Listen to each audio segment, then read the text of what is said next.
Hello friends, welcome to my channel knowledge hub. और आज से हम शुरू करने जा रहे हैं क्लास 6 की हिस्ट्री की एनसीईआरटी आवर पास्ट पार्ट 1 का chapter 1 what where how and when, यानी क्या, कहाँ, कैसे और कब। और आने वाले डिस्कशंस में आपको समझ में आएगा कि ये सारे सवाल किससे रिलेटेड या क्यों पूछे जा रहे हैं। तो चलिए शुरू करते हैं। इस चैप्टर को स्टार्ट करने से पहले मैं आपसे दो क्वेश्चंस पूछना चाहूंगी। पहला, आपको आज से कितनी पुरानी बात याद है? 1 दिन, 10 दिन, 1 महीना, 10 साल, 20 साल, 30 साल, 50 साल, कितने साल पुरानी बात याद है? और दूसरा, कि क्या आज हम जो प्रेज़ेंट ह्यूमन बीइंग्स देख रहे हैं या मॉडर्न ह्यूमन बीइंग्स देख रहे हैं, जो आज का मनुष्य है, वो हमेशा से ऐसा ही था, ऐसा ही दिखता था, ऐसे ही चलता था, बोलता था, लिखता था, खाता था? या हमारे एंसेस्टर्स और पूर्वज हमसे किसी तरीके से अलग थे? और हमारे में क्या डिफरेंसेस थे? यानी जो अर्लीएस्ट ह्यूमन्स थे, जिनको हम प्राइमेट्स भी कहते हैं, वो और हम किस तरीके से डिफरेंट थे? इन दोनों सवालों का जवाब आपको इन चैप्टर में मिलेगा। तो चलिए स्टार्ट करते हैं। आज से करीब 4.5 बिलियन ईयर्स अगो, यानी करीब 450 करोड़ साल पहले हमारे अर्थ का क्रिएशन होता है, अर्थ एग्जिस्टेंस में आता है। उसके बाद जो पहला कोई ऑर्गेनिज्म हमें इस अर्थ पे दिखता है, वो करीब 3.5 से 4 बिलियन ईयर्स अगो पहले दिखता है, यानी 350 से 400 करोड़ साल पहले। और जो पहला ह्यूमन लाइक क्रीचर हमें देखने को मिलता है, जिसको हम प्राइमेट्स भी कह सकते हैं, ठीक है, अर्लीस्ट जो ह्यूमन लाइक क्रीचर, ह्यूमन से मिलता जुलता, वो हमें देखने को मिलता है 60 से 40 लाख साल पहले। ठीक है। आपको पता ही होगा कि ह्यूमंस काफी क्लोज रिजेम्बलेंस रखते हैं एप्स, मंकीज, गुरिल्लाज से। तो कहीं ना कहीं माना जाता है कि पहले हम फोर लेगेड थे, चारों पैरों पे चलते थे, लेकिन धीरे धीरे हमारे दो हाथ फ्री हो गए और हम बायपेडलिज्म को फॉलो करने लगे, मतलब दो पैरों पे चलने लगे। तो हाथ फ्री होने से क्या होगा, अब हमारे में चीजों को गैदर करने की एबिलिटी आ जाएगी। गैदर करना मतलब इकट्ठा करना, यानी अब हम अपने हाथ ऊपर करके ट्रीज से फ्रूट्स, बेरीज, लीव्स, ब्रांचेस, ये सारी चीजें ले सकते हैं। साथ ही साथ हम चीजों को होल्ड कर सकते हैं, ग्रैब कर सकते हैं। तो हाथ का मूवमेंट होना स्टार्ट हो गया।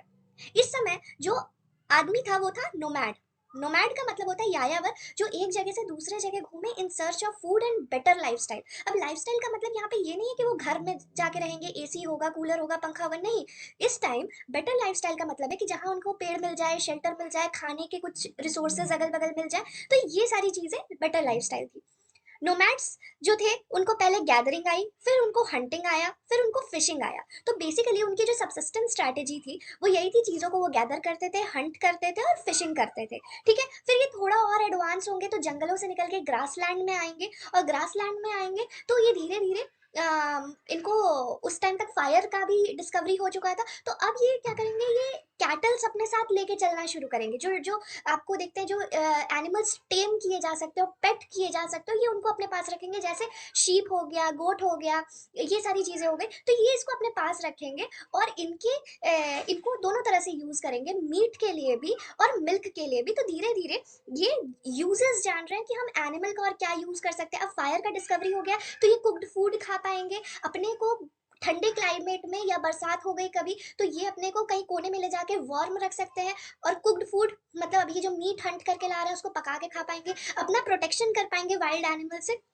तो इन सारी चीजों के नॉलेज से ह्यूमन बीइंग धीरे धीरे सेटल्ड लाइफ की तरफ आगे बढ़ रहा है। अब सेटल्ड लाइफ क्या होती है कि अभी ये एक जगह से दूसरे जगह घूम रहे हैं, लेकिन कुछ ही समय बाद आप देखेंगे कि ये अपने टेम्पररी घर बनाएंगे, फिर आपको मतलब कच्चे मकान दिखेंगे मड और रीड के। लेकिन फिर धीरे धीरे ये अपने पक्के मकान भी बनाने लगेंगे, फिर वहां से हम देखेंगे कि साम्राज्य की शुरुआत कैसे हो रही है। तो इस तरीके से हम आगे बढ़ रहे हैं। फिलहाल जो नोमैड्स थे, अब वो आगे बढ़ रहे हैं और अपने को कहाँ सेटल कर रहे हैं, लाके वैलीज के पास। अब वैलीज क्या होती है, ये देखिए, ये है वैली। वैली मतलब होता है कि ये दो माउंटेन हो, और यहाँ से ये रिवर बह रही है। रिवर और उसकी ट्रिब्यूटरीज, ट्रिब्यूटरीज का मतलब होता है जो इन्हीं में से नदियां निकली रहती है, मेन रिवर में से जो सहायक नदियां निकली रहती है, उनको हम ट्रिब्यूटरीज कहते हैं। तो यहीं पे आपको देखने को मिलेंगे घर। अब पानी जो है वो बहुत इंपॉर्टेंट सोर्स है, पीने के लिए तो जरूरी है ही, साथ में हमारे आधे से ज्यादा हाउस होल्ड चोर्स जो है वो पानी पे डिपेंड करते हैं। साथ में आपने देखा कि कैटल वो रखेंगे, तो कैटल को ग्रेजिंग करने के लिए, चरने के लिए ये जगह परफेक्ट हो जाएगी। ठीक है। फिर यहाँ पे पानी के आसपास फर्टाइल लैंड होगा, तो वहाँ एग्रीकल्चर भी हो सकता है, खेती हो सकती है छोटा मोटा। पहले वो कल्टीवेशन करेंगे, फिर उनको आइडिया लगेगा अच्छा ये चीज उगाई जा सकती है और उसको खाने के लिए यूज में लाया जा सकता है। तो ये आप देख सकते हैं, ये वैली है, ये रिवर जा रही है, और ये छोटे छोटे मकान है। तो यहाँ लोग वैलीज में रहते थे। इस मैप में आप देख सकते हैं कि ये है सुलेमान रेंजेस और ये है किरथार रेंजेस। तो ये वो एरिया था जहाँ पे 8000 साल पहले सेटल लाइफ की शुरुआत हुई। वैली घाटी वाला एरिया था और यहाँ लोगों ने रहना शुरू किया। रहते रहते इन्होंने कोर्स ग्रेन्स जैसे वीट, मिलेट, बार्ले ये सब उगाना सीखा और यहीं से लोग फिर देखेंगे मेजर माइग्रेशन हुआ अलग अलग डायरेक्शन में और ये जाके फिर अगल बगल के लोगों से मिले। ऐसा तो था नहीं कि ये सारी एरियाज पहले वेकेंट थे, कुछ छोटी मोटी ट्राइब यहाँ पे भी रहती होंगी। तो ये जाएंगे फिर उनके साथ इंटरमिंगल करेंगे और काफी हद तक हमें कल्चरल एसिमिलेशन देखने को मिलेगा। और ये जो एरिया है यहीं पे आपको देखने को मिलेगा आपका हरप्पन या इंडस वैली सिविलाइजेशन। और ये नॉर्थ वेस्टर्न फ्रंटियर प्रोविंस वाला एरिया था, यहीं पे हरप्पन सिविलाइजेशन था, कुछ ये पार्ट भी था। और फिर आने वाले टाइम में ये गंगा यमुना दोआब का एरिया इंपॉर्टेंट बन जाएगा क्योंकि यहाँ पे मगध जैसे इंपॉर्टेंट महाजनपद देखने को मिलेंगे। और ये काफी मॉडर्न टाइम तक हमारे लिए रेलिवेंट रहा, आज भी काफी रेलिवेंट है ये एरिया। और नर्मदा वैली के पास हमें एम्पायर्स देखने को मिलेंगे। तो हर रिवर वैली या उसके ट्रिब्यूटरीज के आसपास हमें सेटलमेंट देखने को मिलेगा। तो हम देख सकते हैं कि ये माइग्रेशन होगा, कल्चरल एसिमिलेशन होगा, लोग एक दूसरे से मिलेंगे, अलग अलग प्रैक्टिसेस की शुरुआत होगी। लेकिन कई बार लोगों को माइग्रेशन में बहुत डिफिकल्टी भी आती थी क्योंकि बैड वेदर होता था, नेचुरल कैलामिटी, कभी भूकंप आ गया, बहुत तेज हवाएं चलने लगी, लोग नहीं जा पाए इधर से उधर। तो ये प्रॉब्लम आती थी। डिफिकल्ट टेरेन था यानी जंगल थे, पहाड़ थे, जाना आना बहुत मुश्किल होता था। कभी दो या दो से ज्यादा ट्राइब के बीच में लड़ाई शुरू हो जाती थी और कभी कभी डिजीजेस आ जाते थे। तो ये सारी प्रॉब्लम्स की वजह से लोग कभी कभी एक जगह सेटल भी हो जाते थे, आगे मूव नहीं कर पाते थे। अदरवाइज हमें काफी हद तक माइग्रेशन और कल्चरल एसिमिलेशन देखने को मिला है। तो इस तरीके से आप कह सकते हैं कि इंसान पहले नोमैड था, फिर धीरे धीरे वो फैमिली में सेटल लाइफ लीड करने लगा। फिर एक एक्सटेंडेड फैमिली यानी 20 30 50 फैमिली मेंबर साथ में रहने लगे। और जब ऐसी ही दो चार फैमिली मिल गई तो विलेज आ गया। विलेज थोड़ा सा मॉडर्नाइज हुआ, अर्बन फीचर आया तो उसमें टाउन जैसे पक्का मकान, रोड, ये सारी चीजें आ जाएंगी तो टाउन सिटीज बन जाएंगे। फिर महाजनपद आ जाएगा, बड़े बड़े किंगडम, स्टेट्स, पावरफुल जो एरियाज थे। और फिर आ जाता है आपका नेशन और कंट्री जो कि हम देखेंगे आगे। जो एक मॉडर्न कॉन्सेप्ट बना आपका जब इंडियन नेशनल मूवमेंट का टाइम आया। लेकिन उससे पहले बड़े बड़े किंगडम्स और स्टेट। तो इस तरीके से ह्यूमन इवोल्यूशन हो रहा है और इस तरीके से हमारा ग्रोथ हो रहा है, हम सेटल्ड लाइफ की तरफ आगे बढ़ रहे हैं। आप जानते होंगे कि इंडिया को हम कई अलग अलग नामों से बुलाते हैं जैसे भारत, हिंदुस्तान, अल हिंद, इंडिया। तो आज हम देखेंगे इन नामों की शुरुआत कहाँ से हुई या ये नाम कहाँ से आते हैं। सबसे पहले बात कर लेते हैं इंडिया की। तो इंडिया नाम आता है रिवर इंदस से, जिसको संस्कृत में हम सिंधु नदी कहते हैं, ठीक है। Indus river. तो सिंधु को, जो सिंधु नदी है उसको जो ग्रीक्स और पर्शियंस थे वो सिंधु नहीं बुला पाते थे, वो स को बुलाते थे हिंदोस या इंदौस, ठीक है।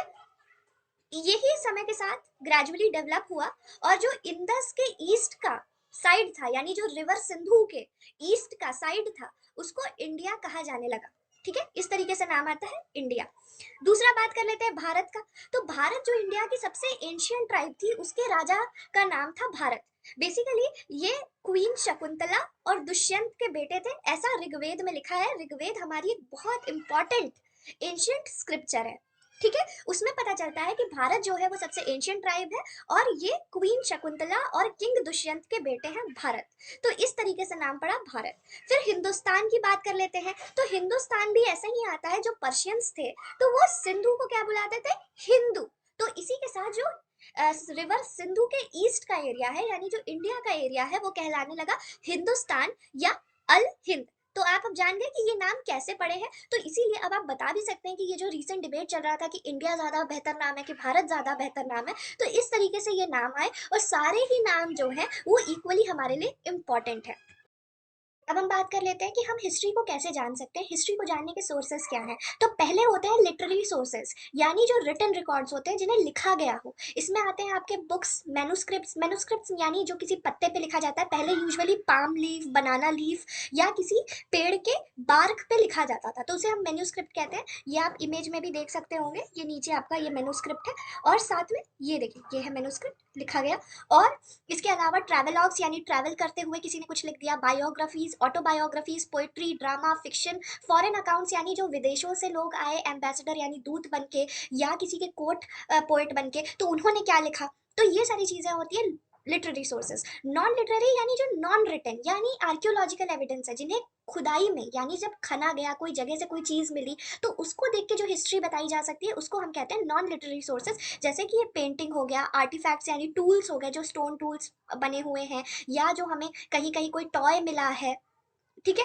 तो ये आप देख सकते हैं इंस्क्रिप्शन है ये। इंस्क्रिप्शन यानी जो कि किसी हार्ड सरफेस, किसी रॉक पे या किसी कॉपर टैबलेट पे या मड टैबलेट पे कुछ लिखा हुआ है, उसे हम इंस्क्रिप्शन कहते हैं। कॉइन्स मिल गए, ऑर्नामेंट मिल गए, पॉटरी मिल गया, टूल मिल गया, तो ये सारी केव मिल गए, केव में पेंटिंग मिल गई, कोई घर मिल गया, ये सारी चीज़ें आपकी होती है नॉन लिटरेरी सोर्सेज़ यानी आर्कियोलॉजिकल एविडेंसेस। अब देख लेते हैं आर्कियोलॉजिस्ट कौन होते हैं, हिस्टोरियंस कौन होते हैं। तो जो खुदाई करके चीज़ें मिली होती हैं, उनके बारे में जो बताते हैं, उनको हम आर्कियोलॉजिस्ट कहते हैं। और हिस्टोरियन होते हैं जो हमें हिस्ट्री के बारे में बताते हैं, हमारे पास्ट के बारे में बताते हैं, राजाओं के बारे में बताते हैं, किस तरीके की सोसाइटी थी, किस तरीके का कल्चर था, कौन सा रिलीजन था, ये हमें हिस्टोरियन बताते हैं। तो ये डिफरेंस है आर्कियोलॉजिस्ट में और हिस्टोरियन में। आर्कियोलॉजिस्ट की जो फाइंडिंग्स होती हैं, जो चीज़ें उन्होंने पता की होती हैं, उसका मदद लेके ही हिस्टोरियंस हमें हिस्ट्री इंटरप्रेट करने में हेल्प करते हैं, बताने में हेल्प करते हैं।